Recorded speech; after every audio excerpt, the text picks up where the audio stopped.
নমস্কাৰ ৰাইজ, আকৌ এটা মিনি ব্লগলৈ আপোনালোক সকলোকে স্বাগতম। এয়া আজি আমাৰ ঘৰত আছিলে বছৰেকীয়া নাম, গতিকে এয়া ভকতসকল আহি পাইছেহি আৰু অলপ সময়ৰ পিছতে নাম গাব।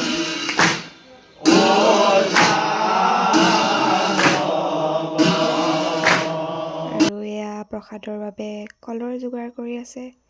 এইফালে বৰমায়ে কৈ আছিলে যে মোকো উলিয়া আকৌ তোৰ ভিডিঅ'ত। তাৰপিছতে এইফালে ভকতে ভাজি দালি এইবোৰ বনাই আছে আৰু আমাৰ খুৰীহঁতে বনাই আছে এয়া চালাড। আৰু এয়া হ'ল চাটনিৰ কাৰণে এয়া প্ৰসাদৰ পাত।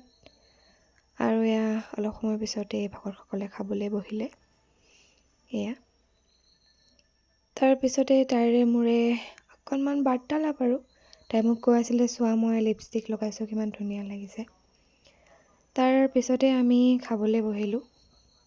সকলোৱে খাবলৈ বহিছে আৰু লাষ্টত তাৰপিছত এয়া ডুগু আৰু ৰাণীয়ে খাইছে। আজিৰ দিনটো এনেকৈয়ে গ'ল। আজিলৈ আহিছোঁ, বাই।